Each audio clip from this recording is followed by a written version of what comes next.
Sam Greenwood has been completely destroying the super high rollers for the past year and a half. He's the guy right now. And he makes plays sometimes that are a bit different than other players. We've seen it a little bit. None so different than the play we're going to see today. This is a big heads up. We really are confused by Sam Greenwood's play in this hand. There's a lot we don't understand. We do our best to digest it and spit out our best take on it. We do our very best, but I'm telling you, it's really a tough one to understand. We know Sam Greenwood's at a level beyond what we could ever hope to accomplish, and that his mind is working in ways that we don't understand. But man, is this weird. This is a weird play. No question. Now, there's 5 left in the Jeju Triton Super High Roller. It's a $130,000 buy-in event. They've already locked up over $700,000. First place is $2.7 million, though, so there's so much to win. And this is a table full of luminaries. Sam Greenwood's there. Peter Jetton's there. Help me out. Other really Nikita good players. Badzikowski, Bryn Kenny. There you go. Those are some pretty good players. Those are some pretty good players. So everyone's really good. And as Grant said, we don't know what the hell Sam's doing, but we sure want to talk about it. No idea. And this is a great suggestion by David Sablin Jr. Somehow the only suggester. I don't know. This hand is so weird and cool. Good job, David, for your first suggestion. He, of course, suggested on Twitter, included a YouTube link and a timestamp. And the other thing he's going to include is a win on Nitrogen Sports Poker, baby! That includes balloons. This is my party dance. This is my party dance. It's a Bitcoin-only poker site, which means you get your money in fast, you get your money out super fast also. 90 minutes, that is industry-leading by days. It's awesome. And also, we have our great tournament, Grant. Right, and if you want access to our great tournament, which is 1,000 buy-ins guaranteed, we've never gotten more than about 80 players. That means it's a great value for you. You got to go on our Twitter feed and find where we tweet about our videos, because we always tweet a link about Nitrogen with that. Using that link gets you access to Poker Guys special events, including that tournament, and whatever else Nitrogen cooks up in the future to give you money for no reason, because they're bad at business. You know? They are terrible at business. They also have sports betting. They got casino games. You got to get in there and get you some frickin' poker. Everything going that man's way right there. Bryn Kenny. Overwhelming chip leader Sam Greenwood. Can he win 2 hands in a row? He's got 11 big blinds now. We'll be making another all-in play. 3, 2, 1. Come on, Greenwood. Oh, never mind. Did he just call here? That is looks super like it. sneaky. That's very unexpected. I'm surprised. He had 11 big blind stack. Greenwood is the one that is most unpredictable from what I've seen. And he's created a lot of opportunities for himself. Sometimes it didn't work out. Curious to see how this develops. Hey, I think it's a sexy play. Anytime you can think outside the box and kind of mix up your play, 3, right? You started. it's certainly interesting to watch. I'll tell you this. The blind should be kind of terrified that he limps here because they probably don't have much experience against an 11 big blind limp in the cutoff. Now you can start to see why we were saying we were confused by this hand in the opening. All right, we'll start with this. Okay. Sam Greenwood is on the hottest streak of the high rollers right now. He's the current guy, you know, the guy that Justin Bonema was, that Federholz was, that Dan Coleman was. He's that guy. And we always wonder, is that guy doing something different than the other super high rollers? And wondering where we see it and what it is. He is. This looks different than the other super high rollers. I can't imagine anybody else limping ace queen of diamonds with 11 blinds in the cutoff. By the way, they're 5-handed and it's big blind ante, so the pot is even more valuable than it would normally be. If it was traditional antes, there would be even less in the pot than there is now. This is a great spot for a shove. Traditionally, every bone in my body wants to say Sam Greenwood was making a huge mistake here. Can I not say that? Is there a way to avoid saying that? Okay, first of all, you're allowed to say it. Okay.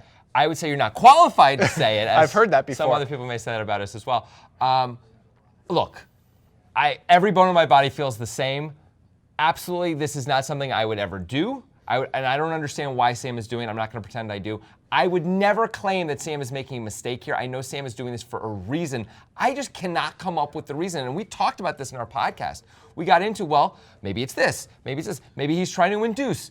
But the truth is, when he limps, it's got to be kind of terrifying for the other stacks. It isn't like, oh, come and get me, right? He's Sam Greenwood. He isn't the the dude who's been playing for 45 years in your local $100 tournament who's limping. Right, who's like limping, he's not the old guy who's either limping aces or 7-8 suited, right? He's going to have some other strategy involved, and that's not necessarily as terrifying as the other guy's range, right? It's a little different, and maybe because he's Sam Greenwood, he thinks, this is my theory, and this is the best I can come up with. I'm not saying it's a good theory, that Badzikowski in the big blind is also short. He's got about 12 blinds. Yeah. That it would be so enticing for Badzikowski to shove with a relatively wide range here because there's so much to win out there that Badzikowski can just win by shoving with a hand like King Jack or maybe even King 9, which we see doesn't shove, I guess. And maybe Ace 4, Ace 5 hands like that. Maybe that's Greenwood's plan, to try to get Badzikowski to shove because he is short as well, and Greenwood is willing to take his 60% equity against whatever range Badzikowski has. Look. I mean, that's the best I got. You got better, Levy? I don't know. I don't have better. All I can do is poke holes in your theory. I don't have a better theory, though, and I admit that's not great. But would Badzikowski really shove a weaker hand? First of all, we see he doesn't shove the King 9, like you pointed out, which is not great for the theory. I know. I gotta believe if I'm Badzikowski, I'm shoving tighter, not looser when Sam freaking Greenwood with 11 blinds limps, unless I've seen him limp a lot here. Now, if he's limping a lot, fine. Of course, you're shoving all your aces, you're shoving all your reasonable kings, and so on and so forth. But I think, like, if Sam Greenwood shoves, he's getting called by Ace 9, and if Badzikowski has a hand like that. But if Sam Greenwood limps, Ace 9 may not shove, and that's problematic if that's true. If that's true, that's definitely problematic. I don't know, just to boil it down to like very simple poker, the reason you want to shove a hand like Ace Queen here with 11 blinds is that if everybody folds, that's an okay result. You pick up 2.5 blinds, that's almost 25% of your stack. That's a really big deal. And if you get called, you're usually in pretty decent shape, if not really good shape. That's why you want to shove a hand like this. I mean, there's more. I mean, obviously, there's a lot more reasons, but Sam Greenwood is at a level that is beyond maybe everybody else in the world who's playing tournaments. Maybe everybody else. And there's some reason that he's doing it, but the poker guys, gotta be honest, we don't know what it is. We don't get it, and that's just the truth. Yeah, this is not a hand they would put him on, I would imagine. The problem is, no matter what they put him on, yeah, they're terrified, but at the same time, they have top pair, so they're not going anywhere. This is unfortunate, by the way, for Danny Tang, because he probably, he's definitely not in the pot at all if there's not a limp. But because of the limp, he's in there with King 5, and he's now dominated.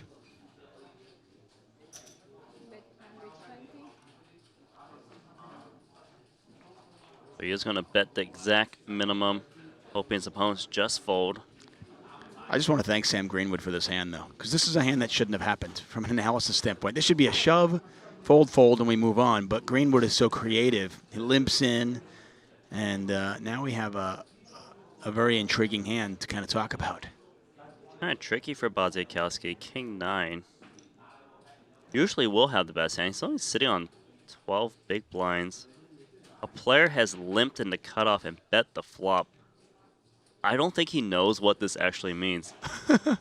And a player who has limped and bet the flop has gotten called by a player. This King 9's a tough spot. He's going to go for a check raise, it looks like. It's almost a check raise min.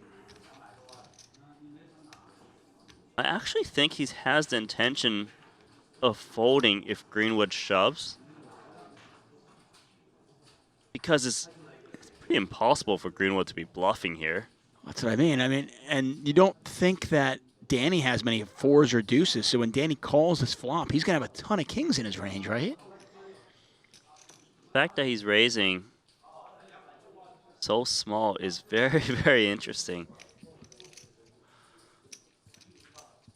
I love this hand. Greenwood, ace high. He probably knows that at least one of these players has a king. Trying to figure out, is there a way he can be creative and win this pot? He is getting a very good price, but he doesn't have many big blinds behind. When Makita check raises from the big blind for 2.2 big blinds, and he's only playing a 12 big blind stack, you gotta be worried that he's got a hand he doesn't want to fold. Yeah, is he really bluffing here? Like, what are his bluffs? I'm not saying it's likely. Of course, it's possible. But maybe he's Wow, Greenwood shoving all in here. This is a very sick hand. I don't think Tang can go anywhere, but he's got to fold this hand. And I tell you, Greenwood's playing his hand like if I was at the table, I'm thinking Greenwood has aces. He has to have aces, right? looks like he's got aces. He doesn't even have close to aces. This is a sick play. See, Bazikowski tried to do a small check raise to say, hey, you'll never bluff me, right? Because I'm check raising with a 12 big blind stack and you only have 10 big blinds. You look like you got aces. Greenwood on some next level poker right now. I don't see how Danny Tang can continue here because it's too likely one of his opponents has a big hand. There's a chance Danny goes with it, but he's got to be worried about Bazikowski. He's only got 12 big blinds. He's getting a count. Now, the thing Danny's thinking is, can Greenwood be bluffing here? This is so cool. He actually is. Yeah, it He's looks gonna like fold. nobody can be bluffing. Sam, you have aces, right? Yeah, he thinks he's got pocket aces. One ace. 7, 10, 13, 14, 18, 7 to 18, 1, 2, 2.5. I'll tell you what he's thinking about. He's wondering if he's got the odds against aces, even though he doesn't have aces. Sometimes I'm having a better hand. But he makes the call anyway. Oh, nice. Look at him. Look at his face. His face just lit up. He's like, whoa, wait, I'm ahead? This is amazing. Problem Greenwood didn't think about was that maybe Makita has the odds against king, against aces. Greenwood's in trouble. It is Greenwood Well, actually, it didn't. who's at risk here. He's all in. Yeah, that's right. So much potential.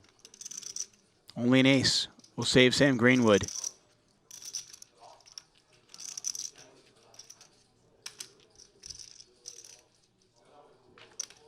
That is not an ace. That is not an ace. Couldn't tell exactly what it was, but I knew it wasn't an ace. 5 of spades on the river, and in one of the coolest, weirdest hands I've ever seen, we get an elimination, and we are down to 4. Sam Greenwood gone in 5th place. Well, that's one way to go out of a poker tournament. I mean, 720K is a good score, 2.7 million for first. I don't know if Greenwood had to play it this way. Obviously, he didn't. So obviously, pre-flop was confounding to us, and we didn't necessarily like it. If we had to make an assessment, we would say we didn't like that play. Post-flop, once again, feels like a confounding spot, not only from Greenwood, but also from Bazikowski, actually. Just the fact that Bazikowski decides to raise. I mean, Greenwood's min bet here makes plenty of sense. It's a dryish board. Get it through plenty of times. You're just protecting your equity. It's fine. It's great. Bazikowski raising to 260. This is strange. By the way, the original pot before Greenwood bet was 480K. This is the tiniest raise ever. What's happening? It's so weird on so many levels. Okay, so the first check, the second check, Greenwood's bet, all are fine, right? Yeah. Like Greenwood bets 1 blind. It's a board that in theory hits him, I guess. I don't know with his I don't know limping what range. board is supposed Let's to hit pretend him. it does. His range is It's everything, fine. and it is nothing at the same time. It's a philosophical conundrum. It's fine. It creates a black hole if you think about it. Don't think about his range too much. Tang calls in the small blind. That makes sense with top pair. He could actually raise because everyone's short, but calling's great because he wants to, give people room and stuff like that. Now, Nikita Bazikowski raising is interesting. The only really good reasons I can come up with for doing this is, well, one, he's got a really strong range right here now. When he raises? When he raises, Because he has all the 2 pairs. Because Yeah, he's the big blind. All he had to do was check pre-flop. He has 27 combos of 2 pair. That's right. great. So that's good. Also, to induce from Sam I guess. or the other guy, I mean, Sam mostly. I mean, that seems to be what ultimately ends up happening. I mean, maybe to get called by some of Sam's range, that's actually worse than a king because it's such a small bet, and then be able to bet big on the turn, which is an effective shove. He thinks Sam doesn't have much almost ever because we don't know what Sam has. I mean, maybe. Sam could have aces, but that the small blind would normally raise a better hand at some point, either pre-flop or post-flop, and so that way he can get some value from that guy. Maybe like this pot's already has value to Bazikowski, so he's trying not to just call, let a weird card come off, and now not know where he has 3 ways. Yeah, I guess isolate somebody. The best I got is that he thinks Greenwood's messing around too much. He's just going to fold, and that Tang has to have something because he called. Maybe it's like a second pair or a third pair type hand, and if Bazikowski makes it this small, he's going to have to call with that hand, and this is a way to get a little bit of extra value. Yeah, Yeah, you knock out one player and you get more value from the other. That's pretty cool. Equity consolidation, limit style. Maybe that's what he's doing. It's not crazy, and he's short enough that if he's wrong and it doesn't work out, it's okay. Yeah, and then Greenwood shoves, which this part is really hard for us to understand as well. The main reason being those 27 two-pair combos that loom large, which, by the way, Sam Greenwood blocks none of, right? Yeah. So Badzikowski squarely has all 27 two-pair flopped combos in his range. Those seem like the most likely holdings he could have that he would raise. Maybe he could have an open ender sometimes or something like that. But usually it's going to be a pretty strong hand. I guess he has kings in his range, too. Maybe Greenwood knows that. Maybe Greenwood thinks Badzikowski has kings in his range and will fold kings because what Greenwood is doing looks super strong. And as you can see, Badzikowski asked Greenwood, so I guess you're saying you have aces. That doesn't mean he has aces if he's saying he has aces, though, by the way, and Greenwood knows that. I think this plan is designed to fold out a king. He thinks, okay, this is a theory we came up with on the podcast, which is the best we got. Sure, Badzikowski has 27 two-pair combos, but Greenwood knows Badzikowski well enough, this is a big stretch, to also know that Badzikowski, in a spot like this, is also going to raise any king that he has, which is a lot more than 27 combos. It's probably something like 100 combos of just one pair kings. And those hands are going to be terrified enough to fold when Greenwood takes this line, because what Greenwood has done looks incredibly strong. It looks like king, queen plus, basically. Sets, ace, king, aces, hands like that. So a king's going to fold because of that. I guess Sam Greenwood's wrong, though, if that's his plan. You know, maybe he thinks Badzikowski's going to raise middle pair like this? I don't know. I don't know either. I mean, look, what Sam's doing is, as Grant said, incredibly strong. It looks super strong, and that's cool. And it's cool that Sam has these plays in him where he can do things that look super strong and look like they have basically no fold equity. And he's praying they do have fold equity and aren't super strong. I mean, it's like 1.17 over 260. That's fold equity. Okay, but against the short stack who decides to raise, usually they've got a hand they're going. But price-wise, there's fold equity. Okay, fair enough. Yeah. And Badzikowski, honestly, this may be one of the worst kings he has here, although I guess Sam doesn't think so, right? Yeah, he must Sam's not. kind of hoping that Badzikowski has hands like king 5 and king 7. And will fold them, by the way. Yeah, or whatever. Not kings up. Doesn't seem like Badzikowski will, because even though Badzikowski takes a pause before calling and says, you're saying you have aces, he still doesn't take very long before calling. Right. So I think Greenwood's plan just kind of went up in flames, and I think he has to be targeting kings a little bit, at least, for this to be a profitable play and thinking that kings will fold, right? I mean, I agree. Do we really think, as Sam Greenwood, and maybe he does, and look, he's Sam Greenwood, so I don't want to question this too much, but do we really think that he's sitting there thinking, Badzikowski is just taking a weird air shot here by making it 260 against two players, like, with nothing when he's this short, instead of just shoving his air, if he's going to, or like making a bigger raise at least. Like, I don't know. It seems very unlikely, but although maybe he's seen Badzikowski do that too. And so if he's seen that, maybe then he feels a little more like he's got more room to shove. Right. And if he's up against a king, at least he has 3 outs and back doors. And if the king even decides to call, something like that. I think, and I think ultimately the enigmatic nature of Sam Greenwood's play is what hurts him and allows Badzikowski to call. Because if you're Badzikowski, you're sitting there just thinking, well, this guy can be doing anything that I don't understand. He's like a black box of poker knowledge. This hand is a bit too good once I've raised to fold. I understand that it looks super strong. I guess I'm putting the chips in, right? I just got one quibble here. A black box of poker knowledge implies like you can't get to it, but a black box is actually the thing on the airplane which captures all the information so people have access to it all. So it's sort of the opposite of a black box of poker knowledge. That was a wonderful moment. Thanks. I think it's important that everyone knows that Grant was wrong. I meant it in a different way. Okay, it was like a different theory of different kind of box. Yeah, it's a different black box. You know, man, this is not fun anymore. Anyway, I think against a traditional opponent, Badzikowski would find an easy fold here if he chose to raise. But against Sam Greenwood, he's like, I can't even begin to describe what I would put you on pre-flop, so I guess this hand is too good to fold? I mean, this is both the value and the problem with playing this way, and I guess Sam has found that ultimately there's more value than difficulty in playing this way. But it's more difficulty, at least for your opponents. And Sam seems to be doing things that is constantly putting his opponents in really weird, confusing spots, which has been working for him over the last year and a half really, really well. So far be it from us to critique that, but we certainly don't really understand it. I don't like the pre-flop plan. I don't like the flop play by him, but of course, maybe he could explain it in a way that I'd be like, I get it, Sam. Yeah. So that was a different hand for us. Once in a while, we do a hand where we just don't know what an elite player is doing. It comes up a little bit. This is maybe the most of that we've ever done in all our years. What it harkens back to me is the Shemian Vogelsang hand from about 6 months ago, where Vogelsang finds a fold correctly with queens, I think on the flop, or was it the turn? I think it's the turn. Against aces of Shemian, and we were just like, we couldn't figure that one out. That was crazy. This is kind of like that. This is even crazier to me. This is even harder to understand. What do you guys think? Do you have your reasons? Do you think you know what Sam Greenwood's doing, since we don't seem to? Both pre-flop and post-flop, let us know. Also, what do you think about Nikita Badzikowski's decision specifically to raise, call it off there on the flop? It's pretty interesting. It turned out to be completely right. Does he know things about Sam we don't? Do you know things about Sam we don't? Let us know in the comments what you think. I think we're going to get comments all over the place on this one. I'm looking forward to I it. am excited to see them. I'm also excited for you to watch this other Sam Greenwood hand. Now, maybe part of what we didn't mention is that Sam Greenwood likes to put ICM pressure on people, and Badzikowski does have a stack that he can put a little ICM pressure on despite only having 11 blinds to start this hand. This is what he also did against Andrei Shadilov in a different event about 2 years ago, and we did a breakdown on that one. Shadilov responded pretty well. Yeah. Click right up here to check it out. Definitely do. Also check out our podcast. That's where we went way, way, way more in depth, trying to figure out all the things that were going on in Sam Greenwood's interesting little mind. As you can see, we did our best there. Yeah, but you can hear us sort of kick around a bunch of theories, not just the ones you heard on this show, where these are sort of the ones that ended up winning, but we go way, way, way more in depth into all of this, all the decisions, and really Badzikowski's decisions much more as well. That's the Breakdown Poker Podcast with the Poker Guys. There you it's go. available on all your favorite podcast apps, or even if you only have one favorite podcast app, it's on that too. It's definitely on that. And if you like this video, make sure you subscribe to this YouTube channel.